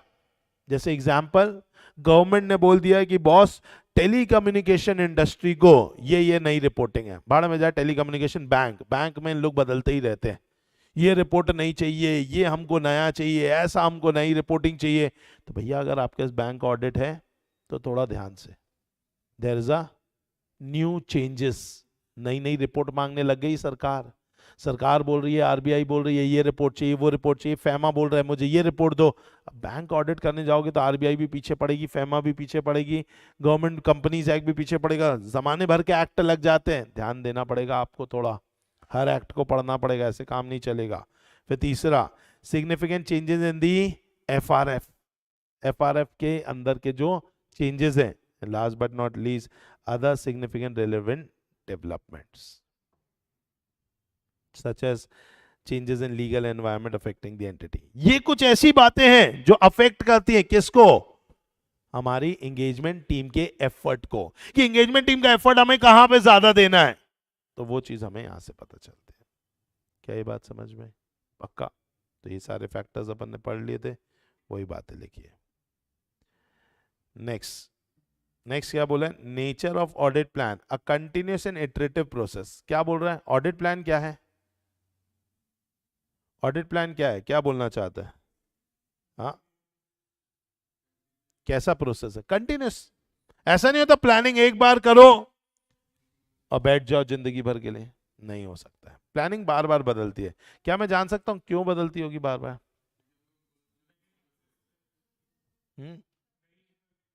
नई इंफॉर्मेशन मिलती है, एंटिटी का नेचर चेंज होता है, साइज चेंज होता है, ट्रांजैक्शन चेंज होते हैं। हाँ हाँ, ओके, वेरी गुड। कहीं ना कहीं काम करने के तरीके में भी थोड़ा थोड़ा सा क्या आता है? चेंज आता है, according to the size, according to the requirement, according to the resources which are available. तो इसीलिए भाई कहीं ना कहीं जो कंटिन्यूस प्लान होता है, ये प्लानिंग जो है इतना कंटिन्यूस है कि it begin shortly after the completion of the previous audit. पिछले साल का ऑडिट कंप्लीट हुआ नहीं कि इस साल की क्या चालू? प्लानिंग चालू। प्लानिंग कभी खत्म होने वाली नहीं है। Audit procedure needs to be completed before performance of FAP बोले तो फर्दर ऑडिट प्रोसीजर। तो आपको ऑडिट प्रोसीजर कंप्लीट करने पड़ते हैं, ठीक है। Prior to identification of ROMM, planning activity includes ये सारी चीजें, ठीक है। जहां पर ये दिया हुआ है इन्होंने कि भैया आपको एनालिटिकल प्रोसीजर अप्लाई करना है as a RAP, general understanding लेनी पड़ती है लीगल एंड रेगुलेटरी रिक्वायरमेंट की, मटीरियलिटी सोचनी पड़ती है, इन्वॉल्वमेंट ऑफ एक्सपर्ट सोचना पड़ता है, परफॉर्मेंस ऑफ अदर रैप सोचना पड़ता है, ये सारी चीजें आपको सोचनी पड़ती है। तो ये कब सोचनी पड़ती है? तो यही लिखा है कि planning includes the need to consider prior to the auditor identification and assessment of ROMM such matters. कुछ बातों का आपको ध्यान देना पड़ता है, जैसे एनालिटिकल प्रोसीजर आपको लगाना पड़ेगा एज अ रैप, या फिर क्या करना है बताइए? Obtaining general understanding of the legal and regulatory framework, determination of materiality, involvement of expert and performance of other RAP. तो ये आपको देखना पड़ता है। तो प्लानिंग के अंतर्गत ये चीजें, it is something which is continuous, it is something which is continuous. अच्छा, क्या प्लान चेंज होता होगा? क्या, क्यों चेंज होता होगा? काहे के लिए हम चेंज करें? वेरी गुड, अनएक्सपेक्टेड कुछ इवेंट हो गया बॉस, तो हमारा पूरा प्लान क्या हो जाएगा? चेंज हो जाएगा। या चेंजेस इन द कंडीशंस, जो कंडीशंस है भाई उसमें क्या आ गई बताइए? चेंजेस आ गए, वो उसके कारण। ये audit evidence obtain from the result of audit procedure, audit procedure लगा करके जो ऑडिट एविडेंस हमने निकाला उसके अंतर्गत ऐसा कुछ समझ में आया कि नहीं बॉस यहाँ तो गड़बड़ कुछ ज्यादा है, जितना सोच रहे थे उससे कई गुना ज्यादा है, अपन को कुछ अलग करना पड़ेगा। तो इन कारणों से क्या हो जाता है? ऑडिट प्लान में चेंज आता है। छोटा सा क्वेश्चन भी बन सकता है 2 नंबर का, why audit plan gets changed. तो आपको यही 3 पॉइंट बस लिखने हैं। पहला कौन सा? Unexpected event, change in the condition and audit evidence obtain from the result of audit procedure. क्या ये बात समझ में? ऑडिट प्लान को करने का क्या फायदा है, एग्जाम का वेरी गुड क्वेश्चन कि ऑडिट प्लान को करने का क्या फायदा है। तो अगर आपको याद होगा तो ऑडिट प्लानिंग से बेसिकली हम क्या कर पाते हैं, तो ऑडिट प्लान से पहला अपन सिलेक्ट कर पाते हैं एंगेजमेंट टीम को, किस किस को लेके जाना है, सिलेक्शन। सिलेक्शन के बाद फिर हो जाता है भाई उनका डीएसआर करना, डायरेक्शन सुपरविजन एंड रिव्यू, और उनको कोऑर्डिनेट करना। क्या क्या करना, पहला सिलेक्ट करना, डीएसआर करना, कोऑर्डिनेट करना, और ये सब करके आपको क्या मिलेगा, मैनेजमेंट। अरे आया कि नहीं आया, तो पहला पॉइंट आ जाता है, क्या करना बताइए, select engagement team, help in DSR, help in coordinating and management engagement team. इसके अलावा दो पॉइंट और होते हैं, पहला होता है devoting proper timing. Proper time को क्या करना बताइए, डिवोट करना। हमें पता रहता है कि कौन सा एरिया काफी ज्यादा रोमम से भरा है, उसको ज्यादा समय देना है। और पोटेंशियल प्रॉब्लम पहले आइडेंटिफाई हो जाती है कि यहां पर यह तकलीफ मिलेगी, तो we are well prepared. Planning के अंतर्गत पता रहता है यार यहाँ पर ये तकलीफ मिलने वाली है, यहाँ पे तकलीफ नहीं मिलने वाली, ये चीज आसानी से हो जाएगी, ये चीज पर बहुत डिफिकल्टी जाएगी, तो पहले से हम प्लानिंग में तैयार रहते हैं। तो बेनिफिट्स क्या है ऑडिट प्लान करने के, ऑडिट प्लान करने का सबसे पहला बेनिफिट है इंपॉर्टेंट एरिया कभी इग्नोर नहीं होगा आपका। दूसरी चीज, प्रॉब्लम को आप आइडेंटिफाई कर पाएंगे, इसके थ्रू आप सेलेक्ट कर पाते हैं एंगेजमेंट टीम को, डीएसआर कर पाते हैं एंगेजमेंट टीम को, मैनेज कर पाते हैं एंगेजमेंट टीम को, और कोऑर्डिनेट करवा पाते हैं सबको। This is the benefit, the benefit of what दोस्तों, ऑडिट प्लान। जल्दी से बताएंगे, पहला बेनिफिट क्या बताइए, डिवोटिंग प्रॉपर टाइम, फिर पोटेंशियल प्रॉब्लम आइडेंटिफाई हो जाती है, selection of the engagement team, DSR of the engagement team, management of the engagement team and coordination among the engagement team. पढ़िए अंदर, अब पहला पॉइंट तो पढ़ के अब एक एक बच्चा मुझे समझाएगा। चलिए राइट फ्रॉम पीछे, यस।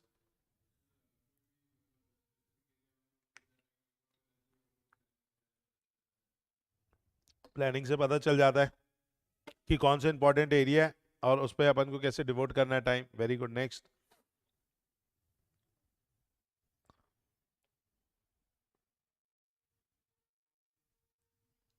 बताओ क्या, it helps the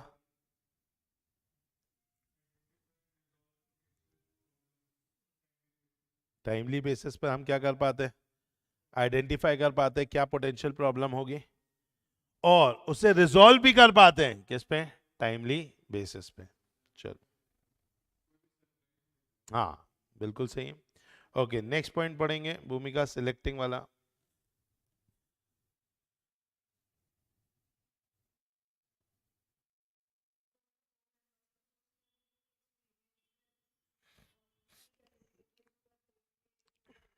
okay selection में अपन को पता ये असिस्ट करता है किसमें, सिलेक्शन ऑफ ईटी में, जिनके पास अच्छा कॉम्पिटेंस रहेगा, प्रॉपर असाइनमेंट ऑफ वर्क उनको दिया जाता है। ओके नेक्स्ट बताएंगे,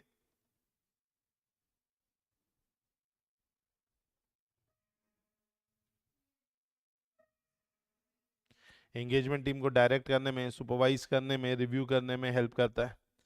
फिर coordinating, assisting where applicable in coordination work done by auditor of other component and expert by other component. मतलब क्या हो जाते हैं बताइए, अभी मैंने आपको बताया था, what do mean by component, branches. क्या मेरे अलग अलग ब्रांचेस के ऑडिट भी चल रहे होंगे एट द सेम टाइम, उन लोगों से भी तो बातचीत करना है।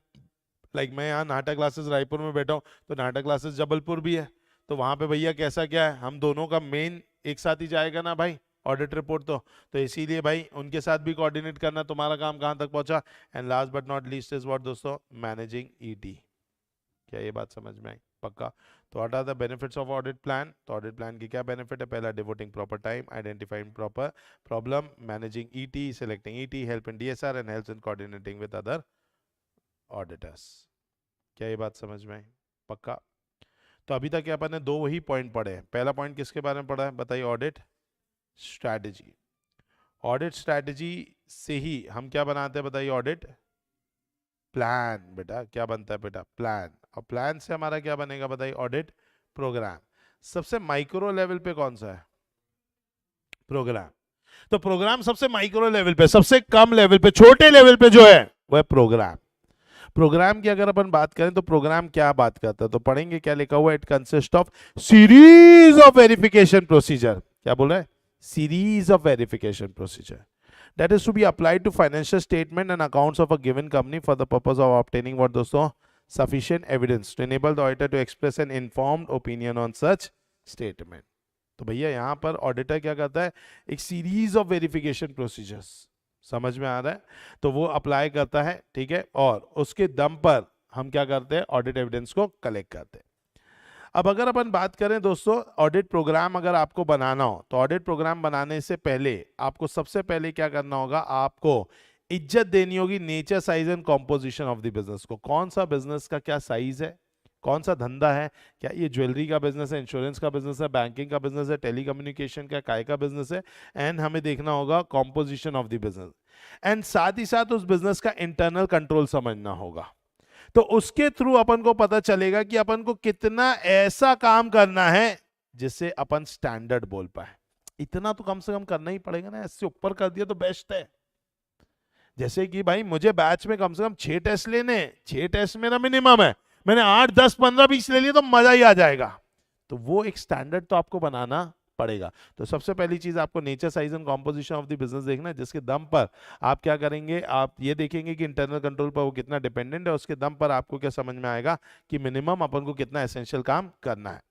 As experience is gain by actually carrying out the work. क्योंकि एक्सपीरियंस आपको कब गेन होगा, देखो दूर से कुछ समझ नहीं आता कि नदी कितना गहरा है, स्विमिंग पूल कितना गहरा है, वो तो अंदर उतरना पड़ता है।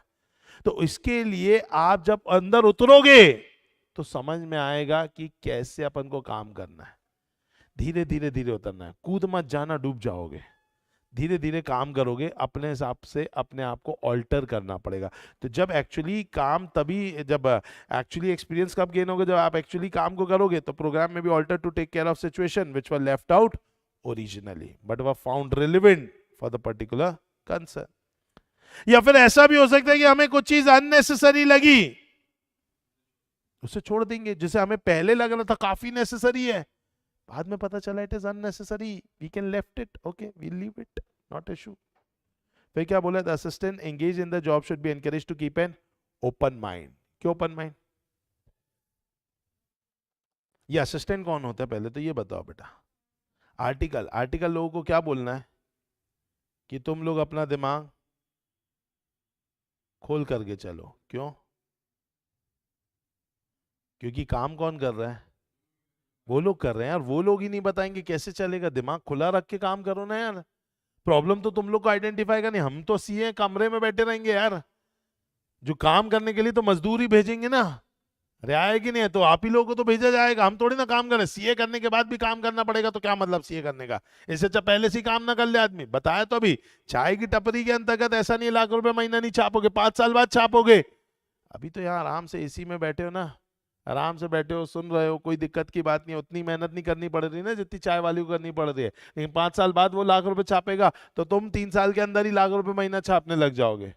तो ऑब्वियस है ना, अभी आर्टिकल्स को तो भाई अगर आप सीए बन जाएंगे तो उसके बाद आपके लिए काम पूरा आर्टिकल करेंगे। तो आर्टिकल को बोलना भैया ओपन माइंड रखना, तू अपना क्या काम करना, ओपन माइंड रखना। कई के लिए ओपन माइंड रखना भाई, कि भाई कई बार ऐसा हो सकता है कि सिर्फ प्रोग्राम ही सब कुछ ना हो। हमने तो बंद कमरे में लिखा है, काम तो तू कर रहा है। काम करते समय लगा क्या, नहीं सर काम करते समय रोमम हाई है, हमें सर थोड़ा अंदर जाना पड़ेगा, थोड़ा अंदर चेक करना पड़ेगा। प्रोग्राम में तो बोला था 5 आइटम चेक करना, सर 5 से काम नहीं बनेगा, अच्छा ओपिनियन देने के लिए हमें 10 आइटम चेक करने पड़ेंगे। तो you have to go beyond the programme, you have to go beyond the programme. तो इसीलिए क्या बोला गया है कि आपको प्रोग्राम के भी बियॉन्ड जाना पड़ेगा। He should be instructed to note and report significant matter coming to his notice to his senior, to the partner or the proprietor. Yes, obvious सी बात है। हो सकता है कि भाई कई चीजें हमें पता ही नहीं चलती, इसीलिए टाइम टू टाइम मीटिंग भी होगी, आगे जाके आपको पता चलेगा कि एक अच्छे ऑडिट में क्या क्या करना चाहिए। तो वहां पे रहता है कि मीटिंग करते रहो अपने आर्टिकल के साथ, तभी तो वो बता पाएंगे सर देखो ये नया डेवलपमेंट है, ये नई चीज है, ये नया कुछ आया है। समझ में आया? चल, very important question, point to be considered in constructing audit programme. Audit programme बनाते समय आपको किन बातों का ध्यान रखना है? पहला बातों का ध्यान रखना है डेट आपको अपनी scope and limitation of the assignment के अंदर काम करना है। उड़ता हुआ कुछ भी काम नहीं करना है, अपना स्कोप फिक्स है, आईसीआई ने बता दिया, अपनी लिमिटेशन है, उसी के अंदर ही अपन को क्या करना है, काम करना है। तो stay within the scope and limitation of the assignment. दूसरा, prepare audit programme setting for the procedure that are needed to implement in the plan. ऐसा प्रोग्राम में ये चीजें होनी चाहिए जो बातें हमें प्रोग्राम में बोली गई थी कि ये अपन को फॉलो करना है। तो वो काम अपन को करना है. Next, determine evidence reasonably available and identify the best evidence for deriving the necessary satisfaction. क्या बोल दिया भाई, अपन को एविडेंस ऐसा निकालना है जो एविडेंस हमें सेटिस्फाई कर पाए, जो हमारे लिए हमें क्या फील करा पाए कि ये क्या है, सफिशिएंट, ये क्या है, एप्रोप्रिएट, ऐसा एविडेंस निकालना है. Apply only those steps and procedure which are useful in accomplishing the verification process. Include the audit objective for each audit area in sufficient detail which serve as a set of instruction for the assistant. Consider all the possibility of error and coordinate the procedure to be applied to related items. क्या ये बात समझ में आई? चलो, फिर क्या बोला, audit programme design to provide evidence. क्या बोलना चाहता है, प्रोग्राम ऐसा बनाओ जिसके दम पे आप एविडेंस को कलेक्ट कर पाओ. Evidence is the very basis for formulation of opinion. ये बात मुझे समझ नहीं आई, लाइन बताओ क्या बोल रहा है. Very good. एविडेंस के दम पे क्या दिया जाता है, ओपिनियन दिया जाता है. And audit programme is design to provide for that by describing procedure and technique. What is best evidence for testing the accuracy of any assertion is a matter of expert knowledge and experience. This is primarily a task before the auditor when he draws up the audit program. Transactions are varied in nature and impact. Procedure to be prescribed depend on prior knowledge of what is evidence is reasonably available in respect of each transaction.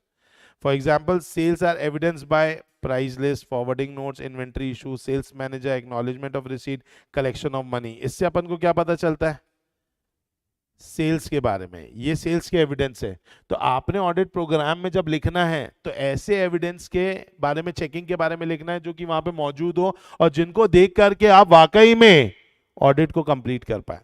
तो जब sales को check करना है तो बोले भैया sales कैसे check करोगे, प्राइस लिस्ट देखना, कोई अगर forwarding note to the client होगा वो देखना, इन्वेंट्री रिकॉर्ड्स देखना, सेल्स मैनेजर का acknowledgement of the receipt, collection of money. इनको देख करके ये फील आएगा, क्या फील आएगा कि सेल्स हुआ है. क्या मेरे यहां पर कितने बच्चे पढ़ रहे हैं, कितने बच्चे नहीं पढ़ रहे हैं, क्या इसका अंदाजा सिर्फ आप रिसीट से लगाओगे कि रिसिप्ट बुक में कितनी रिसिप्ट फटी है? बताओ, और भी कोई तरीके से पता कर सकते हो क्या कि वाकई में मेरे इतने बच्चे पढ़े हैं कि नहीं पढ़े? मैंने रिसिप्ट फाड़ दी है फॉर एग्जाम्पल मान लीजिए 25 बच्चों की. अब वाकई में मेरे यहाँ पे पूरे साल भर में 50 बच्चे ही पढ़े हैं कि नहीं, ये कैसे आपको पता चलेगा कि 50 बच्चे ही पढ़े हैं? और क्या क्या ऐसा सोचोगे या ढूंढोगे जिससे समझ में आएगा नहीं यार यहाँ तो 800-900 बच्चे पढ़ते हैं लेकिन लोग ने सिर्फ 50 बच्चे बताए. ठीक है, but not a very good thing, क्योंकि ऑडिटर इतना भी अंदर नहीं घुसता, वो कागजों पे ही खेलता है बस. Books, very good. क्या मैंने पेमेंट की होगी अपने बुक वाले को? तो बोले भाई तेरा बुक का पेमेंट 12-15 लाख रुपए, 50 बच्चों के बीच में 12-15 लाख रुपए की बुक बांटता है तू. समझ में आया कि नहीं है? मतलब बच्चे ज्यादा होंगे ना यार, कुछ समझ रहे हो आप? 50 बच्चों में 12 लाख की बुक देना बहुत बड़ी बात नहीं हो गई क्या? ऑब्वियस सी बात है. ऐसा भी क्या खजाना दे रहे हो तुम? ऑब्वियस सी बात है. तो वो चीज हो गई. दूसरा, अपने बुक्स का बिल अगर अवेलेबल नहीं है तो एक बार क्या करेंगे, प्रिंटर देखेंगे, प्रिंटर का काउंटर देखेंगे. तुमने प्रिंटर कब खरीदा? अच्छा 2 साल पहले खरीदा. पेजेस तो दिख रहे हैं 8 लाख 9 लाख पेजेस निकाल लिए तुमने 2 साल में. 8-9 लाख पेजेस, 50 बच्चों को कितना बुक दे रहे तुम? समझ में आया कि नहीं आया? तो 8-9 लाख पेज मतलब बहुत बड़ा अमाउंट हो गया ना. एक एक बच्चे को 8-8 हजार पेजेस की बुक दे रहे होगे. अगर तुमने 2 साल में 50-50 बच्चे करो, 100 बच्चे हो जाते हैं, 8 लाख करो तो 8,000 पेपर पर बच्चा, बहुत बड़ा अमाउंट हो गया भैया. हाँ, ऐप देखा जा सकता है. ऐप वाले को हम पेमेंट करते हैं ना सर्वर के लिए, आपको जो वीडियोस दिए जाते हैं उसका एक सर्वर का पेमेंट जाता है. वीडियो ऐसे थोड़ी ना रखे रहते हैं, तो वीडियो के लिए सर्वर स्पेस लगती है. मेरा पेमेंट जाता है उसको 4-4.5 लाख रुपए साल का. बोलेगा भाई 50 बच्चों के बीच में तू बुक भी इतनी महंगी दे रहा है, तो ऐप भी दे रहा है और फीस 10,000 रुपए है, कैसे धंधा कर रहा है? तो इससे समझ में आ जाएगा कि भाई नहीं, यहाँ पर क्या है, बच्चे ज्यादा ही होंगे बट इन्होंने क्या किया होगा, कम दिखाया होगा. तो आप ये size of the classroom, electricity bill of the classroom. अब मेरा electricity bill on an average 80 to 85,000 भी आता है कभी कभार गर्मियों में. हाल फिलहाल अभी जो आ रहा है 40-45,000 के आसपास आ रहा है. अब 30-40 हजार रुपए अगर मेरा बिजली का बिल आ रहा है महीने का, दैट मीन्स उस हिसाब से बच्चे भी आते होंगे तभी तो हम कर पा रहे हैं। 40,000 रुपये महीना छोटा अमाउंट थोड़ी ना है। समझ में आ रहा है? तो आज अगर इतना सारा खर्चा हो रहा है, डेट मीन्स इनकम भी उतनी होगी, और 50 स्टूडेंट्स तो नहीं होंगे भाई, ऑब्वियस ही बात है। तो ये चीज़ों को हमें क्या करना पड़ता है दोस्तों, देखना पड़ता है। तो जैसे आप वहां पर देखेंगे वैसे यहाँ पर भी आपको बहुत सारी चीज़ों को मद्देनजर रखते हुए सेल्स को चेक करनी होगी। क्या ये बात समझ में आई? बहुत शानदार चीज़ बोली है, ये बात आप ही मुझे समझा सकते हैं, अपन बिना पढ़े समझेंगे इस बात को। बताओ, मुझे पूरी उम्मीद है ये वाली लाइन आपको पढ़ के ही समझ में आ जाएगी। क्या बोल रहा है? एक ही प्रोग्राम हर बिजनेस के लिए सूटेबल नहीं होता है। ठीक है भाई, क्यों नहीं होता? सबका नेचर अलग है, साइज अलग है। तो ऑब्वियस सी बात है, जब नेचर एंड साइज सबका अलग अलग होगा तो फिर बिजनेस एक जैसा नहीं हो सकता। तो वही बोल रहे हैं भाई कि बिजनेस सूटेबल नहीं होता। ओके, फिर यहाँ पे अपन ने ये भी पढ़ चुका है, क्या पढ़ता? यस, उसका ओपन माइंड होना चाहिए। जैसे ही उसको कुछ गड़बड़ मिले उसको क्या करना चाहिए? He should be instructed to note and report significant matter coming to his notice to his senior, to the partner or proprietor of the audit firm. Periodic review of audit program मतलब बार बार check करते रहना चाहिए कि क्या okay हाँ audit programme जैसा अपन ने बनाया था क्या वैसे ही इंप्लीमेंट हो रहा है कि नहीं हो रहा है। समझ में आ गया? और अगर मान लीजिए ऑडिट का जैसा अपन ने क्लाइंट का बिजनेस सोचा था, जैसा उसका इंटरनल कंट्रोल सोचा था, सोचा कैसे था सर? इंक्वायरी करके। जब तुम इंक्वायरी करने आए तो हमने भी तो नाटक क्लासेस के बारे में अच्छा अच्छा बताया, होप सो आपको अच्छा लग ही रहा होगा, उम्मीद करता हूँ। ठीक है कि हमने जैसा बताया आपको उससे ज्यादा ही दे पा रहे होंगे। तो ऑब्वियस ही बात है, अब हमने आपको एक बार बताया ना कि देखो हमारे यहाँ ऐसे पढ़ाया जाता है, वैसे पढ़ाया जाता है, ये होता है वो होता है, ये तो उसे बातू नहीं था ना यार। जब आप वाकई में कहाँ आए, क्लास के अंदर आए, तो आपका एक्सपीरियंस चेंज हुआ। अब सब बच्चों का अलग अलग होगा, मैं बहुत 100% ये भी नहीं बोल सकता कि नहीं एकदम औसम जा रहा होगा, मैं ये भी नहीं बोल सकता हूँ कि खराब जा रहा होगा। सब बच्चों का अपना अपना अलग ही राय होगी इसके ऊपर। तो अब आपने जो सोचा था, अब चीजें या तो उससे बेहतर होगी या तो चीजें उससे खराब होगी, आपको उसके हिसाब से अपना क्या करना होगा? एडजस्टमेंट्स करना होंगे। यस और नो? वैसे यहाँ पे भी है, आपने तो इंक्वायरी किया मैनेजमेंट से आके बात कि हाँ भाई तेरा इंटरनल कंट्रोल कैसा है, अच्छा ये करते वो करते, अच्छा इतने आदमी है, ये काम है, ये वो, आपको लगा वाह इसमें तो कम चेकिंग करेंगे तो भी हो जाएगा। लेकिन अंदर घुसे और आपको समझ में आया भाई ये बोलने के लिए तो ठीक था, कर भी लोग ठीक रहे, लेकिन फिर भी कहीं ना कहीं गड़बड़ घोटाला होने के चांसेस दिख रहे हैं। तो ऑन दैट बेसिस आपने बोला नहीं भैया हमें क्या करना है, हमें ज्यादा चेकिंग करनी है। तो आपको अपने ऑडिट प्रोग्राम को क्या करना पड़ेगा? क्या करना पड़ेगा? चेंज करना पड़ेगा। वेरी गुड, रिव्यू करके उसको चेंज करना होगा। सेकंड पैराग्राफ पढ़ो, क्या लिखा था? Utility of the audit programme can be retain and enhance only by keeping the programme as also the client operation internal control under periodic review, so that any inadequacy or redundancy of the program may be removed.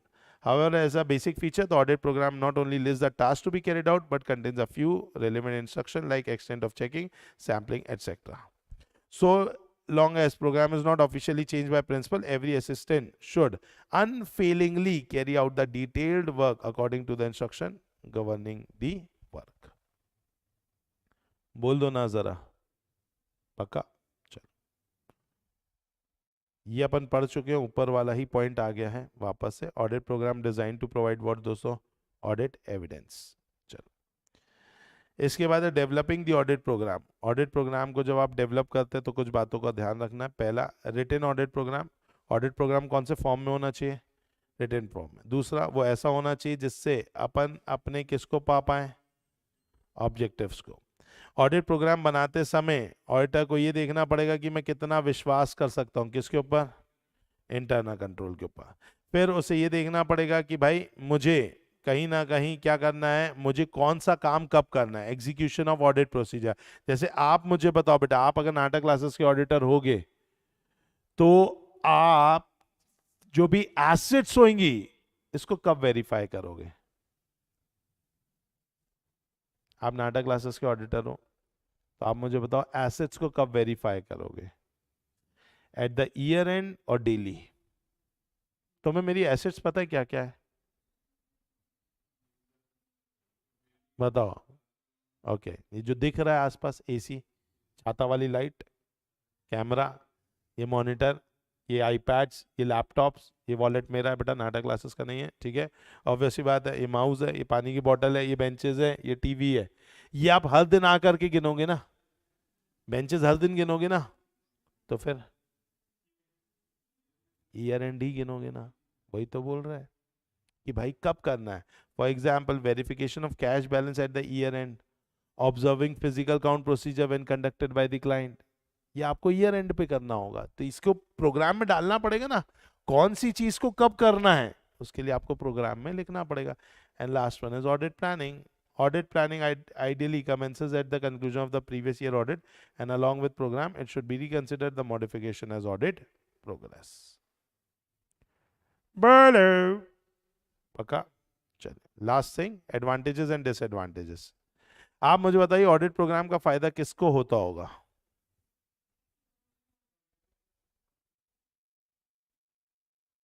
Senior auditor को होता है। Senior auditor के अलावा किसको होगा बताइए? Engagement partner को होगा। और तीसरा किसको होगा? आर्टिकल। बताओ सीनियर ऑडिटर को क्या फायदा होता होगा? उसके ऊपर कोई उंगली नहीं उठा सकता। सीनियर ऑडिटर के ऊपर अगर किसी ने उंगली उठाया, तूने ढंग से काम नहीं किया है, वो फेंक के क्या मार देगा? ऑडिट प्रोग्राम, ये देख प्रोग्राम बनाया पूरा, बोलो ढंग से काम नहीं किया, सब काम कर रहा हूं ना, ये लिखा तो है ना ऑडिट प्रोग्राम में। यही चीज उसके लिए फ्यूचर ऑडिट में भी क्या होती है बताइए? काम में आती है। तो दो काम है उसका, पहला सेफगार्ड कि भैया कल के दिन तुम उंगली उठाओगे मैं तुम्हें प्रोग्राम फेंक के मारूंगा कि ये देखिए मेहनत है, हमने चेकिंग करने की ऐसा ऐसा प्लान किया हुआ, इसके लिए किया हुआ, उसके लिए वो किया हुआ है, तो मेहनत की हुई है पहले से। और दूसरा हो जाता है कि भाई हमें यही फ्यूचर ऑडिट में भी काम आएगा, इस ऑडिट के लिए प्रोग्राम बनाए, चांसेस आर वेरी मच कि नेक्स्ट ऑडिट में हमें यही चीज के आधार पे काम हो सकता है। थोड़ा 19-20 होगा डिपेंडिंग अपॉन दी थिंग्स, लेकिन लगभग चीजें क्या होगी? सेम होगी। अच्छा, बीइंग एन एंगेजमेंट पार्टनर, आपको ऑडिट प्रोग्राम से क्या मदद मिलेगी? बीइंग एन एंगेजमेंट पार्टनर, बताओ आप लीडर हैं उस ऑडिट के, वेरी गुड। ऑडिटर जो आर्टिकल को काम दिया होगा, तो पहली चीज हमें पता होगा कौन से आर्टिकल को क्या काम दिया। कल के दिन blame game, Sakshi is into audit of for example Reliance also, Adani also, Suzlon also. Adani में ये सेल्स चेक कर रही है, अंबानी में परचेजेस चेक कर रही है, सुजलॉन में एसेट चेक कर रही है।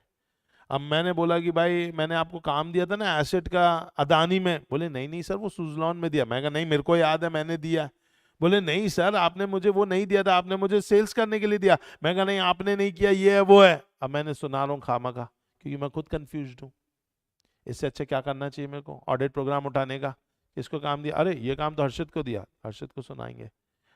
फिर इसमें तो हर एक एक चीज का टाइमलाइन लिखा है कि भैया ये तारीख तक ये हो जाना चाहिए, तारीख तक ये हो जाना चाहिए, तुमको इतना चेक करना है।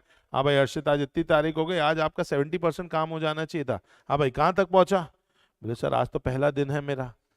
मैं कहा क्या मजाक कर रहा है भाई, तेरा 70% काम आज हो जाना चाहिए था और बोल रहा पहला दिन है। बोले हाँ सर ये प्रॉब्लम हो गई। मैं कहा बताएगा कौन?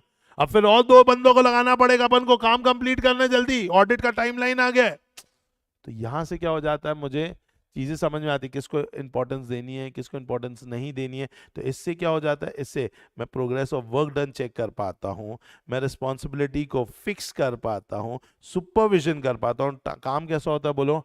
टाइमली। ये फायदा किसको मिलता है बोलो? एंगेजमेंट पार्टनर को। अच्छा, फ्यूचर ऑडिट में काम आएगा सेफगार्डिंग ऑफ ऑडिट, ये किसको काम आएगा? सीनियर ऑडिटर को। और भाई मेरे लिए तो रेडी चेकलिस्ट है, बीइंग हर्षित मेरे को कोई काम नहीं करना। हाँ भाई सेल्स के अंदर ये 5 आइटम चेक करने, उठाया, 5 चेक किया, खेल खत्म, रेडी चेकलिस्ट है। अच्छा प्रोग्राम रहेगा तो भाई कोई इग्नोरेंस के चांसेस नहीं है, नो इग्नोरेंस, सारा इंपॉर्टेंट एरिया कवर किया जाएगा।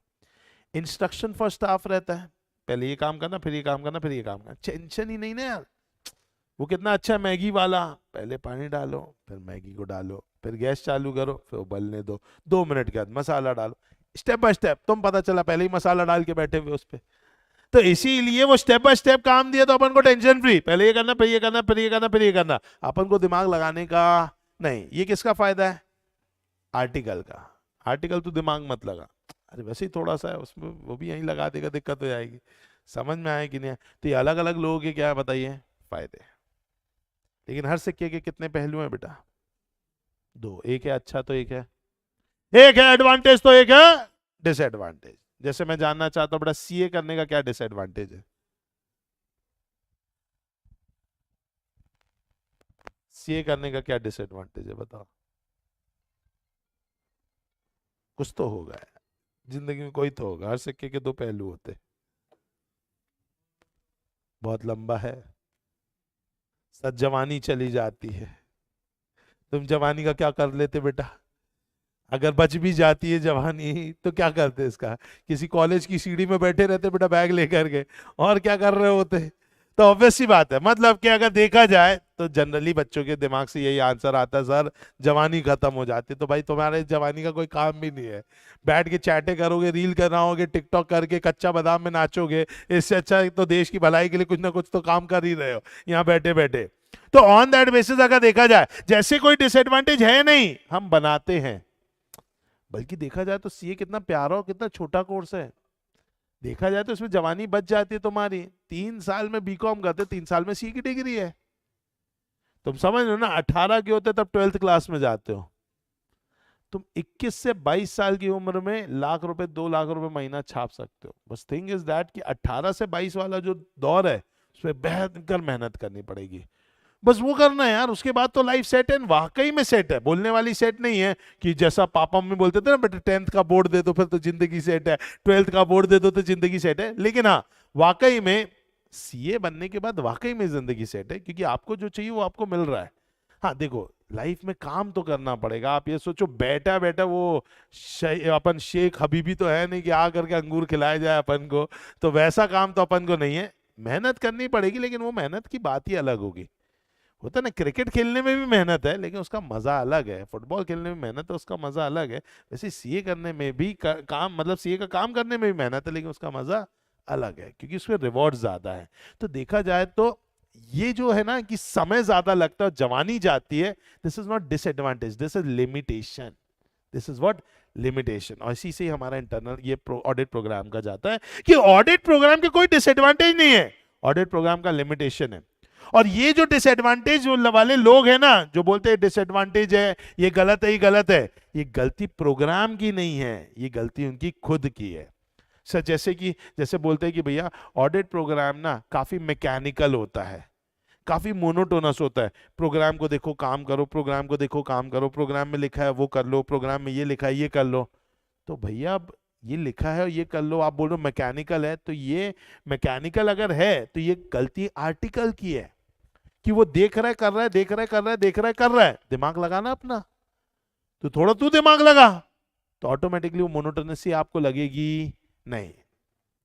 अच्छा, बोल रहे हैं कि भैया ऑडिट प्रोग्राम में कुछ छूट जाता है तो वो छूट ही जाता है। हाँ, तो भाई एक बनाने वाले की गलती, उसने क्यों छोड़ा? गेटिंग माय पॉइंट और नॉट? भाई आज अगर ऑडिट प्रोग्राम में सेल्स का पूरा कंसेप्ट अपन ने छोड़ दिया, सेल्स की चेकिंग छोड़ दी और बोले आर्टिकल ने चेक नहीं किया, अरे भाई अब प्रोग्राम बनाने वाले की गलती है ना कि उसने सेल्स का ध्यान नहीं रखा। भाई प्रोग्राम बनाते हुए तो आराम से बनाना था तुमको, तुमने नहीं बनाया ढंग से, तुम्हारी गलती है। ये गलती प्रोग्राम की नहीं है। समझ में आया कि नहीं? तो ये फालतू कुछ डिसएडवांटेजेस लिखे हुए जो कि अपन को भी लिखने पड़ेंगे। उसमें पहला है डिसएडवांटेज क्या है बेटा? मैकेनिकल। बोले एक जैसा होता है, audit work tends to be become so mechanical and monotonous कि भैया मैकेनिकल है, ये करो फिर ये करो, ये करो फिर ये करो, फिर ये करो फिर ये करो। दूसरा बोल रहा रॉन्ग इंप्रेशन, हमको ऐसा लगता है काम कंप्लीट हो गया बट एक्चुअली में काम कंप्लीट होता नहीं। तो ये क्या गलती प्रोग्राम की है, गलती बनाने वाले की है? आज सोचो मैंने एक चैप्टर ही स्किप कर दिया अपनी बुक से, मैं बोला बेटा this is the complete audit book, और एक चैप्टर इसमें गायब है, तो ये गलती किसकी? ऑडिट की गलती है ना, मेरी गलती है बॉस। ये आप कैसे ब्लेम कर सकते हो ऑडिट को? वैसे यहां पे आप प्रोग्राम को कैसे ब्लेम कर सकते हो? बनाने वाले की गलती है यार, सीनियर सीए की। The audit may be partially accomplished and may give an impression that the audit has been fully done. बोले इनफ्लेक्सिबल होता है, उसमें चेंजेस नहीं कर सकते।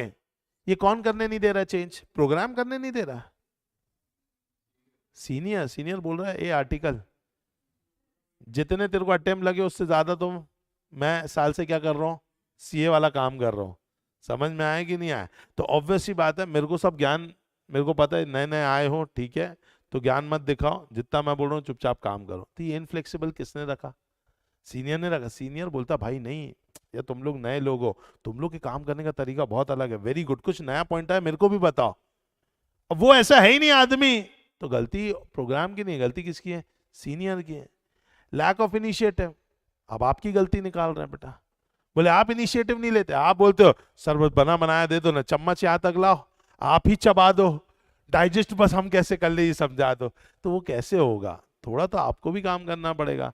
अब अगर हर चीज एक सीनियर सीए ही करके दे देगा तो ये करना है, ये करना है, ये करना है, अब कुछ तो दिमाग आपको भी लगाना चाहिए कि कहीं कुछ गड़बड़ मिला तो हम उस गड़बड़ को क्या करें, देखें, समझे और चेक करें। आप करते ही नहीं हो।